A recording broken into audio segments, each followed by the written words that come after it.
ठाकुर जी प्रकट हो गए। पीतांबरी पहन करके ठाकुर जी प्रकट हुए। सब गोपियों ने ठाकुर जी को पकड़ लिया। बहुत चर्चा हुई ठाकुर जी की गोपियों के बीच में। भगवान बोले हम तो आपकी परीक्षा ले रहे थे, आप सबके प्रेम का भाव देख रहे थे। ठाकुर जी बोले अब महारास हो। और जितनी गोपी हैं उतने कृष्ण प्रकट हो गए और अब महारास हुआ। महारास हुआ। देवादिदेव महादेव शंकर भगवान दौड़े वृंदावन की ओर। महाराज कर रहे हैं ठाकुर जी, हम यहाँ कैसे बैठे रहे। जैसे ही पहुंचे गोपियों ने द्वार रोक दिए। कहां जा रहे हैं बाबा? भीतर। वो ठाकुर जी रास कर रहे हैं, हम रास कर में आए लाल जी के संग। गोपियां बोली भीतर केवल एक ही पुरुष जा सकते हैं और वो है योगेश्वर कृष्ण, उनके अलावा किसी भी पुरुष का प्रवेश निषेध है। महादेव बोले तो फिर हम क्या करें? बोले अब वो आप जानो, ठाकुर जी जाने, कैसे जाओगे? भीतर तो केवल गोपियां और ठाकुर जी हैं, आप नहीं जा सकते। अब देखो हमारी ब्रज की कई कथाएं ऐसी हैं, उन कथाओं के अनुसार यदि आप सुनेंगे तो कई भाव अलग पुष्ट होंगे। ललिता जी को दया आ गई महादेव पर। महादेव देवों के देव हैं, महादेव हैं। तो हमारी श्री ललिता जी बाहर आई। किशोरी जी ने भेजा ललिता जी को, जाओ और जाकर के महादेव को युक्त करो, योग्य बनाओ। ललिता जी बोले क्या महादेव योग्य नहीं है? बोले योग्य हैं, पर एक योग्यता होती है कि भीतर योग्यता है पर बाहर सबको दिख नहीं रही है। महादेव वैसे वाले योग्य हैं, भीतर से योग्य हैं पर बाहर दिख नहीं रहा है इन गोपियों को। अब ऐसी योग्यता प्रकट करो कि बाहर दिखे। वो प्रेम जो महादेव के भीतर विराजमान है वो बाहर आवरण के रूप में आवे, तभी प्रवेश मिलेगा महाराज में। तब ललिता जी गईं और महादेव को यमुना तट पर बैठा करके श्री ललिता जी ने प्रेम प्रसंग सुनाया, ठाकुर जी की निकुंज लीला सुनाई। और उस निकुंज लीला को सुनते सुनते सुनते महादेव के नेत्र बंद हो गए, रोम रोम आनंदित हो गया, नेत्रों से अश्रु प्रवाह। ये देखो शाम, ये देखो शाम, यही तो है मेरे जीवन प्राण। जहां देख रहे हैं महादेव वहीं श्याम सुंदर दिखने लगे। तमाल वृक्ष को दौड़ करके जाकर के महादेव ने हृदय से लगा दिया, यही तो श्याम सुंदर हैं। किसी भी श्याम वर्ण की वस्तु को देखते हैं उसकी तरफ दौड़ते हैं, श्याम सुंदर कह करके। किसी भी पीत वर्ण की वस्तु को देखते हैं तो पीतांबरी मान करके दौड़ते हैं उसकी तरफ। कहीं पुष्पों को देखते हैं तो गले की माल समझ के दौड़ते हैं उसकी तरफ। सब जग कृष्णमय दिखने लगा महादेव को। मतलब भीतर जो प्रेम था अब वो बाहर प्रकट हो गया। इसी को गोपी भाव कहते हैं। ये देखो शाम, वो देखो शाम, यही तो है मेरे जीवन प्राण। सब जगह कृष्णमय हो गया। मैं देखूं जिस ओर सखीरी, सामने मेरे सांवरिया। सब जगह कृष्ण। यहां कहते हैं कि महारास जब हुआ तो एक से अनेक कृष्ण हो गए। नहीं, कृष्ण तो एक ही है, पर गोपियों को सब जगह कृष्ण दिखने लगे। कई गोपियां तो वृक्षों को ही कृष्ण मान करके उनके साथ रास कर रही हैं। कई गोपियां तो यमुना जी को ही कृष्ण मान करके बार बार यमुना जी को हृदय से लगा रही हैं। प्रेम की वह अवस्था है जिसका वर्णन व्यास मंच से भी संभव नहीं है। महादेव जब बिल्कुल गोपी भाव में परिणत हो गए, जित देखूं उतित कृष्णमयी है, तब महादेव ने अपना कमंडल उठाया, माते भिक्षाम देही। और महादेव जब भी कमंडल उठा के भिक्षा मांगते हैं तुरंत अन्नपूर्णा प्रकट हो जाती हैं कमंडल भरने के लिए। आज अन्नपूर्णा वृंदावन में प्रकट हो गई। बोला अन्नपूर्णा माई की। और जैसे ही महादेव का कमंडल भरने लगी, महादेव कमंडल पीछे कर, आज अन्न की भिक्षा नहीं चाहिए। अन्नपूर्णा मैया बोली तो फिर श्रृंगार की भिक्षा दो। आपका जो श्रृंगार है अन्नपूर्णा जी, वह श्रृंगार मुझे दीजिए। तब यमुना तट पर श्री ललिता जी ने और श्री अन्नपूर्णा माई ने महादेव का श्रृंगार किया। जो जटा सदा बंधी रहती हैं, जिन जटाओं में पूरा ब्रह्मांड बना रहता है, आज उनको मुक्त कर दिया है। यमुना के जल से धो करके केश बिल्कुल सुनहरे रंगीन महादेव के ऐसे प्रकट कर दिए हैं।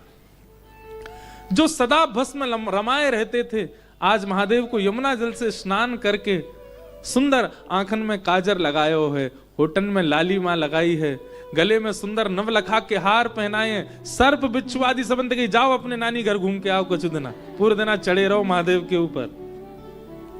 आज गोपी बन रहे हैं महादेव। आहा, कानन में कुंडल पहनाए हैं, गले में नवलखा के हार पहनाए हैं, सुंदर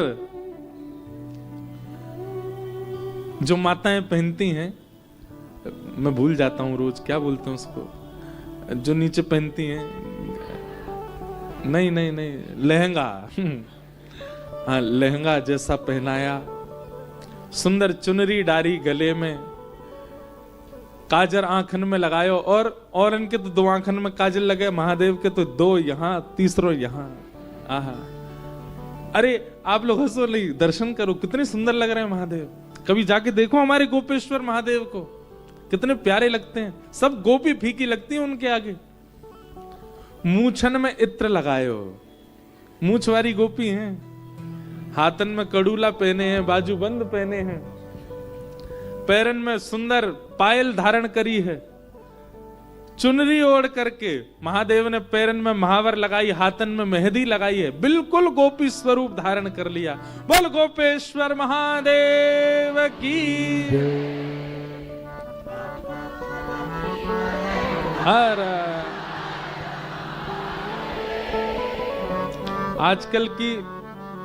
आजकल की पत्नियां दिखते हैं, हम लोग टीवी में आदि सब पति को टाई पहना रही हैं जूते, पर यहाँ अन्नपूर्णा मैया अपने पति को गोपी बना रही हैं। क्यों? प्रियतम से मिलने के लिए महादेव जा रहे हैं। एक बार हमारे ठाकुर जी महादेव बनकर के गए बरसाने। हमारे आज ये हमको कथा करने नहीं देंगे, ये छेड़ देते हैं कोई स्वर तो हमको फिर याद आ जाता है। एक दिन ठाकुर जी बड़े व्याकुल हो गए। अच्छा देखो, हमारे ब्रज की रीति ऐसी है कि रोज शाम सुंदर किशोरी जी से मिलते हैं। केवल साल में 15 दिन ऐसे होते हैं जिनमें ठाकुर जी किशोरी जी से मिल नहीं पाते। कौन से होते हैं? श्राद्ध के दिन। श्राद्धों में कोई उत्सव नहीं होता। ब्रजमंडल में 365 दिन उत्सव है, बस 15 दिन जो श्राद्ध के उनमें उत्सव नहीं होते। तो उसमें इसलिए उसमें सांझी उत्सव होता है हमारे ब्रज में। सांझी जानते हैं? सांझी में क्या होता है? रंगोली जैसी रंगों से सुंदर जल के ऊपर रंगोली बनाई जाती है, और उसका मतलब ये होता है कि बरसाने में बैठी श्री जी ठाकुर जी से मिलने का मन बना रही हैं, तो सांझी देख करके प्रसन्न हो जाती है। नित्य लीलाएं गोपियां उसमें बनाते हैं, वो विस्तृत प्रसंग है सांझी का। सांझी उत्सव होता है। तो एक बार की बात है कि ठाकुर जी ने देखी कि महाराज श्राद्ध पक्ष आ गए, 10 दिन बीत गए, किशोरी जी दिखी नहीं है। सब ग्वाल बालन तो कहने लगे, हे ग्वाल बालों, किशोरी जी कैसे मिलेंगी? वो लाला अब तो एक काम कर, बोले कहा छग्म भेष धारण करके जा, कोई और भेष धारण कर ले। ठाकुर जी बोले गोपी में बन के जा चुको, चूड़ी बेकवेवारी बन के जा चुको, सांझी बनाई वारी बन के जा चुको। अब तो बरसाने वाले इनको इतना शक है कि नंदगाम तो कोई भी छोरी आवे तो वो ये टटोल के देखें कहीं श्याम सुंदर तो नहीं, चोरी बन के ही आवे। मधुमंगल बोलो लाला एक काम ऐसा क्या? बोले कहा हमारे नंदगाम में एक बाबा बैठो है, कहा नाम बा को? नंदीश्वर महादेव। बोले नंदीश्वर बैठो है, यदि लाला तू जोगी बन के जाएगो कोई नहीं पहचानेगा। और सबरे ग्वाल बाल लेकर के नंदीश्वर महादेव के पास ठाकुर जी को ले गए, और वहां जाकर के ठाकुर जी का श्रृंगार किया। जोगी रंग भी नाया, अच्छा श्रृंगी नाद बन जाया। जोगी रंग भी नाया, अच्छा श्रृंगी नाद बजाया। हमारे ब्रज के परम रसिक महापुरुष हुए श्री मलुकदास जी महाराज। उनका ये भाव है कि ठाकुर जी जोगी बनकर के बरसाने दर्शन करवे जा रहे हैं। जोगी रंग भी नाया, अच्छा श्रृंगी नाद बजाया। जोगी रंग भी नाया, अच्छा श्रृंगी नाद बजाया। हम केवल भाव सुना सुना के गा देते हैं। मोतिन लर अलक गंगा, मानो जटा जूट में गंगा हो। मोती लर अलक गंगा,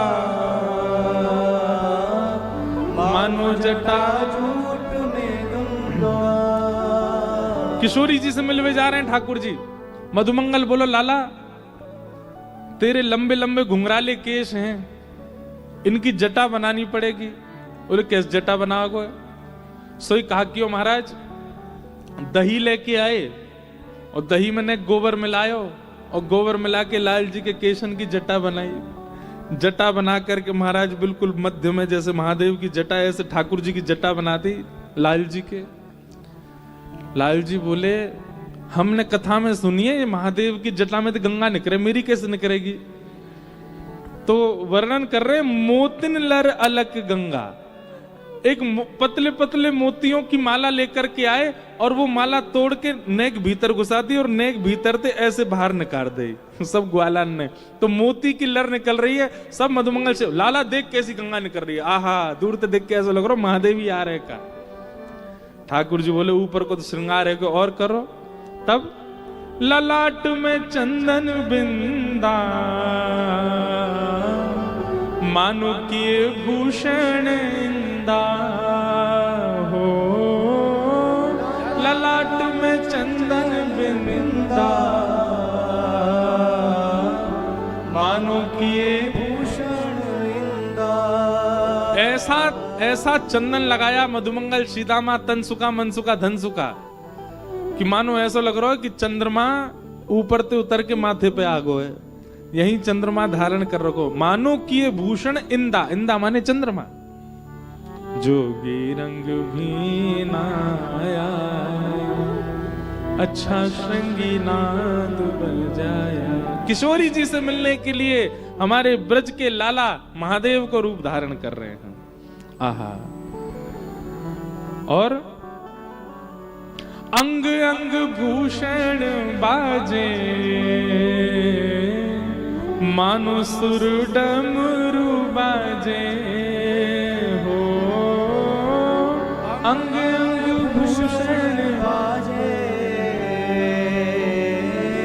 मानो सुर डमरू बाजे। हमारे मलुकदास जी महाराज कहते हैं, बोले ठाकुर जी छद्म वेश धारण करते हैं तो नंद भवन से जो पोशाक पहन उसको उतारते नहीं है। क्यों? छद्म वेश को मतलब क्या है? किशोरी जी के दर्शन करते तुरंत उतार के सबरे नंद भवन भागनो है। तो यहाँ हमारे भीतर नंद भवन के आभूषण, नंद भवन की पोशाक पहन रखी है। आभूषणों से ठाकुर जी की ध्वनि आती है, पर आभूषण के ऊपर अगर कपड़ा रख दो तो ध्वनि जो है उसकी जो कांस होती है वो कम हो जाती है। ठाकुर जी ने जितने आभूषण पहने उनके ऊपर जब महादेव की तरह बागंबर आदि पूरा सब लपेटा है, तो जो अंदर की आभूषण है चलते समय उनकी तीखी आवाज तो आ नहीं रही है, वो ढम ढम ढम आवाज आ रही है। तो ऐसा लग रहा मानो डमरू बजाते हुए चल रहे हैं। आहा, ठाकुर जी को सर्वांगीण श्रृंगार है क्यों? मधुमंगल बोलो लाला, एक चिंता की बात है। बोले कहा? बोले जे जोगी बाबा महादेव है का जे भस्म लगावे अंग पे, और लाला तो भी लगानी पड़ेगी। ठाकुर जी हम लगा दे। बोले पर भस्म तो शमशान ते आवे। शमशान को नाम सुनते ही ठाकुर जी तो दौड़न लगे, मैया के पास जाऊंगो मैं। मैया के तू कहा करेगो? शमशान ते लेके आवेगो भस्म। मधुमंगल सीताम बोले लाला तू कहा डर रहो, हम ही नहीं जा पाएंगे शमशान, कहीं हुआ आगो तो हम कैसे जाएं? ठाकुर जी बोले अब श्रृंगार कैसे होगा मेरो? कितना सुंदर वर्णन श्री मलुकदास जी कर रहे हैं कि मधुमंगल, श्रीदामा, तनसुका, मनसुका, धनसुका सब सखाओं ने मलियागिरी चंदन लगाया ठाकुर जी के अंग पर श्री जी से मिलने की जो ज्वाला ठाकुर जी के हृदय में, जो व्याकुलता, जो विरह ठाकुर जी के हृदय में है, उस विरह की अग्नि से मलियागिरी चंदन जल करके भस्म बन गया। मलियागिरी चंदन ब्राजे मानो सुंदर भस्म ब्राजे हो, मलियागिरी चंदन ब्राजे मानो सुंदर भस्म ब्राजे। तीव्र उत्कंठा श्री जी से मिलने की ठाकुर जी के चित्त में जो है, उस उत्कंठा, उस विरह अग्नि से जो चंदन अंग पे लगा वही भस्म बन गया जल करके। ठाकुर जी जोगी बन गए। आहा, छोटा सा त्रिशूल ला के दे दिया। अच्छा, त्रिशूल भी कैसा पता, कई कई वृक्षों की जो टहनियां होती हैं उनमें 3-3 टहनी निकल आती हैं, उन्हीं के पत्ता वत्ता तोड़ ताड़ के टेढ़ों मेढ़ों से त्रिशूल दे दियो। ठाकुर जी ले जा लाला, लग रहा बढ़िया जोगी। ठाकुर जी छोटे से जोगी बन करके बरसाने जा रहे हैं। मधुमंगल श्रीदामा कह रहे लाला विजयी भव, जीत के आइयो, श्री जी तो मिल के आइयो। ठाकुर जी पहुंच गए बरसाने, और बरसाने जाती महाराज डमरू बजा रहे, अलग निरंजन। बड़ी बड़ी गोपी नेक्स्ट से जोगी, और सब गोपी आके कहें अरे जोगी बाबा, कौन सी मैया ने वन में छोड़ दियो तो छोटे से। ठाकुर जी कह रहे हैं अपमान मत करे, भस्म कर दूंगा तो है, छोटा बालक ना हूं मैं, युग युगंत कर रहा हूं तपस्या। पहले मेरो कद 50 फीट हतो, तपस्या कर करके घिसको नेक्सो से रह गऊं। सब गोपी बात सुनकर के आनंदित हो रही है लाल जी की। अच्छा जोगी बाबा कहा करे, कैसी ब्रज की अंतरंग लीला तो अद्भुत है। क्यों महादेव ना हो मोहित ठाकुर जी पर, कैसी लीला करते हैं त्रिलोकीनाथ। तो सब गोपियां बोली जोगी बाबा कहा करे। ठाकुर जी बोले कुंडली देखूं मैं और मुखमंडल देख करके सब बता दूं भविष्य, और मेरी विशेषता तो यह है कि मैं मुख देख करके अगर कन्या हो तो यह बता दूंगा या को वर कौन होगा, और वर को और छोरा को बता दूंगा या कि कन्या कौन होगी। सबरी गोपी बोली अरे तुम भर बताए तो बोले हाँ। सबरी गोपी आके बैठ गई, जोगी बाबा हमारे बता दो हमारो ब्याह कौन थे होगा। सब किशोरी जी की सखियां घेर करके बैठी। ठाकुर जी को उनसे तो मतलब है ही नहीं, ठाकुर जी को तो श्री जी से मिलना है। ठाकुर जी एक की तरफ देख के बोले सुन, तेरा तो ब्याह ही ना होगा, तू ऐसी रहेगी जीवन भर, तेरा ब्याह ना है सके। तू जाते ब्याह करवे को मन बनावे कि वाह को ब्याह कोई और ते है जागो, या वो पधारे ही जाएगो, या हमारे तू ब्याह मत करियो, तू जीवन भर ऐसी रहेगी। और सुन, तू सामने खड़ी का है, तेरे काजे तो एक छोरा मुझे अभी मिलो नंदगाम में मधुमंगल, एक पामते टेढ़ो चले, वही तो होगा तेरो ब्याह। सबरी गोपी नाराज है। ठाकुर जी तो सब कहा कह रही है। ठाकुर जी बोले एक उपाय ऐसा कह, बोले कहा तुम सबरी सखी जिनके चरणन की उपासना करो, यदि उनको ब्याह श्रेष्ठ वर्ते है गयो तो तुम समन के ब्याह भी सुमंगल है जाएंगे। श्री जी की याद दिलाती सब सखी बोले अरे श्री जी के पास ले चलो, उनके ब्याह की पहले पता तो चले, हमारी सुकोमला हमारी इतनी प्यारी श्री जी को ब्याह कौन थे होएगो। चल जोगी बाबा हमारी जो स्वामिनी जी है कि एक बार उनके बारे में बताए दो, उनको ब्याह कौन थे होएगो। आहा, ठाकुर जी पहुंच गए। 10 दिन हो गए थे, किशोरी जी दिखी नहीं है, और वहां किशोरी जी भी व्याकुल है ठाकुर जी के दर्शन के लिए, पर ठाकुर जी ऐसा रूप बदल के आए कि किशोरी जी को पहचान में नहीं आ रहे हैं। एक तो सांवले ठाकुर जी, ऊपर ते मलियागिरी चंदन भस्म बन गो, तो सांवलो व्यक्ति जब सफेद सफेद भस्म लगा ले तो और ही विचित्र लगे। ठाकुर जी आए, ठाकुर जी को देख करके महाराज अचेत है गए, देखते ही रह गए श्री जी को। ललिता विशाखा सब सखी बोली अरे जोगी बाबा जइए हमारी स्वामी जी ने बता दे इनको ब्याह कौन ते होगो। अरे सुनो, तुम्हारी जो स्वामिनी जी है ना, इनको जाते ब्याह होएगो, वो इनके जैसे बगल में खड़ा होगो तो ऐसा लगेगो अमावस्या की रात्रि में पूर्णिमा प्रकट है गयो हो। मतलब श्री जी तुम्हारी पूर्णिमा है, पर जाते इनको ब्याह होगो वो अमावस्या की रात्रि तक कम नहीं होएगो, बिल्कुल कारो ही होएगो। सब सखी बोली हम सब जान नहीं है तेरे मन की बात, तू कौन के काजे अंकित कर रहा हो? बोले मैं अंकित ना कर रहा हूं, मैं वास्तविकता कह रहा हूं। और इनके बगल में जो खड़ा होएगो, खड़े रहते ही इनकी उपमा भर जाए, समझ रही हूं भाई, तो इनको ब्याह होएगो। सब सखी बोली अब कोई ऐसा थोड़ी करेंगे, छोरा ने पकड़ पकड़ के इनके बगल में खड़ी करेंगे हम कि हाँ भाई जाते इनकी उपमा भर रही हो, बात ब्याह कराओ। जोगी बोलो अब छोरा ने कहां पकड़ के लाओगी, मैं यहां हूं, मुझे खड़ो करके देख लो। और कौन पकड़ के लाओ, जब उपस्थित में हूं तो मुझे खड़ो करके देखो। ललता विशाखा सब गुस्सा वही ठाकुर, जैसे ही महाराज पीछे भागी, आहा मोहन मंत्र फूंक दे मारी, मोह सब गोपी डारी। हाँ मोहन मंत्र फूंक दे मारी, मोह सब गोपी डारी। सब गोपियों को मूर्छित कर दिया। आहा, और स्वयं ठाकुर जी चल कर गए। किशोर जी घबरा रही हैं, जन कौन सा जोगी बाबा आ गए। सोहे बाम भाग में प्यारी, मानो अर्धंग सवारी। हाँ सोहे बाम भाग में प्यारी, मानो अर्धंग सवारी। सारी गोपियां तो मूर्छित हो गईं। ठाकुर जी चल करके गए, किशोरी जी के बगल में जाके खड़े है गए।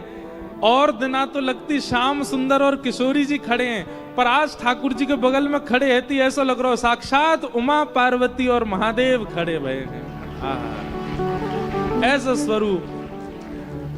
किशोरी जी बोली वृषभानु बाबा से शिकायत कर दूंगी, कीर्ति मैया तुम्हारी शिकायत कर दूंगी। ठाकुर जी वाले श्री जी ने देखो तो सही मेरी ओर। तुरंत जल के पास गए और जल के पास जाके अपना मुंह पहुंच करके जैसे ही दिखायो श्याम सुंदर, किशोरी जी ने दौड़ करके ठाकुर जी को हृदय से लगा लियो। आप भी मेरे दर्शन के काजे कितनी योजना बना करके हमें आज जोगी बन करके आयो। किशोरी जी के दर्शन कर लिए, चरणन में प्रणाम कियो। ठाकुर जी ने थोड़ी देर रास विहार कियो और नृत्य आदि करके बोले अब सबरी गोपी सब उठ जाएंगी, इनकी सबकी जो मूर्छाएं टूट जाएगी, वहां से पहले मैं भाग जाऊं। आहा, ठाकुर जी दौड़ करके नंद भवन नंदगांव की ओर जा रहे हैं। सब ग्वाल बाल खड़े हैं, सब प्रतीक्षा कर रहे हैं लाला फंसेगो कि निकर के आवेगो, पता नहीं। इतने में चौकड़ी मार के दौड़ते हुए ठाकुर जी आ रहे हैं। मधुमंगल सीधा बोलने लगे, ऐसा लगा फंसको दिखे, दौड़ के आ रहा हूं, पीछे कहीं गोपी तो ना है। जैसे ठाकुर जी आए, मधुमंगल सीधाम बोले लाला कहा भयो, कार्य सफल भयो कि नहीं, श्री जी के दर्शन भय कि नहीं। ठाकुर जी दौड़ते भय आए और दौड़ते भय आके मधुमंगल श्रीदामा के हाथ पकड़ के नृत्य करने लगे। जोगी छवि बावरो डोले, राधे राधे राधे बोले। हाँ जोगी छवि राधे राधे राधे बोले। हाँ राधे राधे राधे बोले। ओ राधे राधे राधे बोले। जोगी रंग भी नाया, अच्छा श्रृंगी नाद बजाया। जोगी नाया, अच्छा श्रृंगी नाद बजाया। यहां रास में महादेव गोपी का रूप धारण कर रहे हैं और वहां निकुंज में ठाकुर जी महादेव का रूप धारण कर रहे हैं। ऐसे हरिहर एक दूसरे से परस्पर प्रेम को प्रकट करते रहे और या परस्पर प्रेम की गंगा में हम और आप ऐसे ही गोते लगाते रहें।